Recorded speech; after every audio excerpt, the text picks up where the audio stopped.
Summer camp. Summer camp, summer camp. बचपन में गर्मी की छुट्टियां हम सभी की फेवरेट हुआ करती हैं और उन छुट्टियों में समर कैंप तो हम सब कभी ना कभी गए ही होंगे।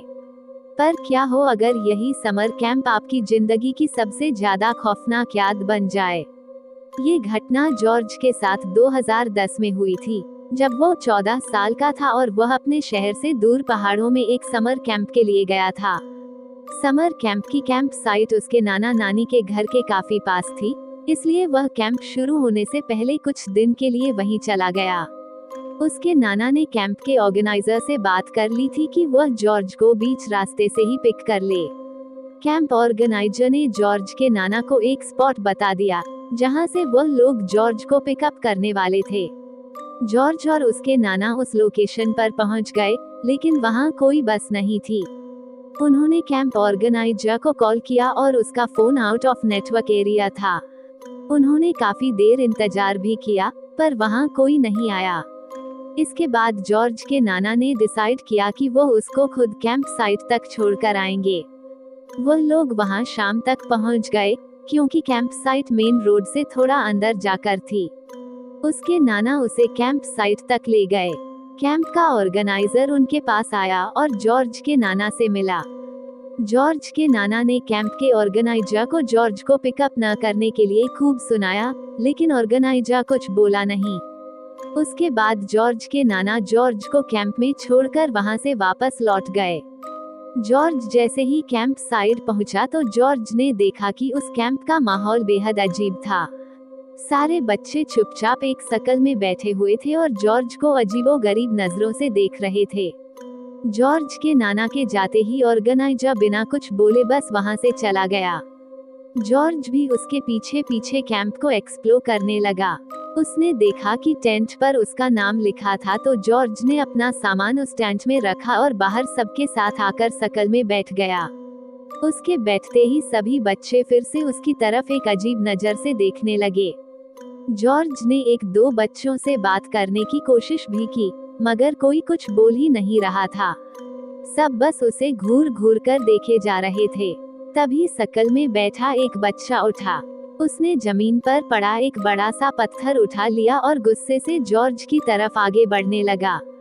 उसे देखकर आसपास बैठे बच्चे भी उठे और जॉर्ज की तरफ आने लगे। सबके चेहरों पर बेहद गुस्सा था। जॉर्ज ये देखकर बहुत डर गया। वह बार बार कैंप के ऑर्गेनाइजर को आवाज लगाने लगा। जब इतनी बार बुलाने पर भी ऑर्गेनाइजर नहीं आया, तब जॉर्ज वहां से तुरंत उठा और भागकर अपने टेंट में छुप गया। अचानक ही जॉर्ज के टेंट के बाहर बिल्कुल शांति छा गई, जैसे कि वहां कोई हो ही ना। अचानक से शाम पूरी तरह ढल गई और रात के अंधेरे ने उस कैंप साइट को चारों तरफ से घेर लिया। तभी जॉर्ज को दिखा कि कुछ ही दूरी पर एक लड़की जमीन खोद रही है। जॉर्ज हिम्मत करके उसके पास गया। जॉर्ज ने उससे बात करने की कोशिश की, लेकिन वो लड़की बस पागलों की तरह जमीन खोदे जा रही थी। जॉर्ज ने उससे फिर पूछा कि वो कौन है और क्या कर रही है। उस लड़की ने जॉर्ज की तरफ गुस्से से देखा और कहा कि वो जॉर्ज की कब्र खोद रही है। ये सुनकर जॉर्ज घबरा उठा और जल्दी से उस लड़की से दूर भाग गया। जॉर्ज को कुछ समझ नहीं आ रहा था कि उस कैंप में आखिर हो क्या रहा है। उसने सोचा कि वह कॉल करके अपने नाना को वापस बुला लेगा और उनके साथ वापस घर चला जाएगा। फोन कॉल करने के लिए वो कैंप ऑर्गेनाइजर के टेंट में गया। उसने जैसे ही उस टेंट में झांका तो वहां कोई नहीं था, लेकिन अचानक किसी ने जॉर्ज को पीछे से धक्का दिया और वह टेंट के अंदर जाकर गिर पड़ा। जब जॉर्ज ने मुड़कर देखा तो उसके होश उड़ गए। उसके सामने वही टेंट का ऑर्गेनाइजर था और उसके साथ कैंप के 24 बच्चे खड़े थे। उनका हुलिया बहुत ही ज्यादा डरावना लग रहा था। किसी का शरीर जला हुआ था तो किसी की हड्डियां टूटी हुई थी। उन सबने हाथ में कोई ना कोई औजार पकड़ा हुआ था और वो ऑर्गेनाइजर हाथ में हथौड़ा लिए जॉर्ज की तरफ बढ़ रहा था। जॉर्ज जोर से चिल्लाते हुए मदद मांग रहा था। उसने अपने हाथों से अपनी आंखें बंद कर ली। तभी किसी ने उसके हाथ पकड़े और उसे आवाज लगाने लगा। जॉर्ज ने जब आंखें खोली तो उसने देखा कि उसके सामने उसके नाना बैठे थे। उसके नाना ने बिना कुछ बोले जॉर्ज का हाथ पकड़ा और उसको वहां से सीधा अपनी कार में ले गए।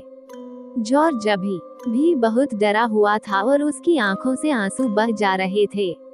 कैंप साइट से बाहर जाते जाते जॉर्ज और उसके नाना को ढेर सारे लोगों की चिल्लाने और रोने की आवाज सुनाई दे रही थी। जॉर्ज काफी देर तक एकदम शांत बैठा रहा और उसने अपने नाना से बिल्कुल बात नहीं की। उसके नाना ने उस कैंप साइट से करीब 70-80 किलोमीटर दूर जाकर गाड़ी रोकी। जॉर्ज के नाना ने जैसे ही उससे उसका हाल पूछा तो वह जोर से रोने लगा और उसने अपने नाना को सब बताया, वो सब जो उसके साथ उस कैंप साइट पर हुआ था। उसके नाना ने उसे शांत किया और जॉर्ज को गले लगाकर उसे एक ऐसी बात बताई जिसे सुनकर जॉर्ज का दिल दहल गया। जॉर्ज के नाना ने उसे बताया कि जब वो वापस लौट रहे थे तो उनका फोन आउट ऑफ नेटवर्क हो गया था। जब कुछ दूर जाकर उनका फोन नेटवर्क में आया तो उनको एक फोन आया। फोन समर कैंप की टीम से था।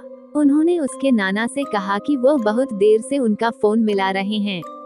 उन्होंने जॉर्ज के नाना को बताया कि जिस बस में सब बच्चे और कैंप ऑर्गेनाइजर था, उसका रास्ते में ही एक्सीडेंट हो गया था और उस एक्सीडेंट में कैंप ऑर्गेनाइजर के साथ साथ बस में मौजूद सारे बच्चे भी मारे गए। उस फोन कॉल के तुरंत बाद जॉर्ज के नाना जी फौरन ही जॉर्ज को उस कैंप से वापस लेने आ गए। जॉर्ज और उसके नाना जी काफी देर तक एक दूसरे को गले लगाए रहे। उस दिन जॉर्ज 2 बार मौत के मुंह से बचा, लेकिन उसके साथ जो भी हुआ उसके बाद से कभी भी वो किसी कैंप में नहीं गया और ना ही कभी उस भूतिया कैंप को भुला पाया है। यदि ये कहानी आपको पसंद आई हो तो अपने दोस्तों और अन्य लोगों के साथ शेयर जरूर करिएगा।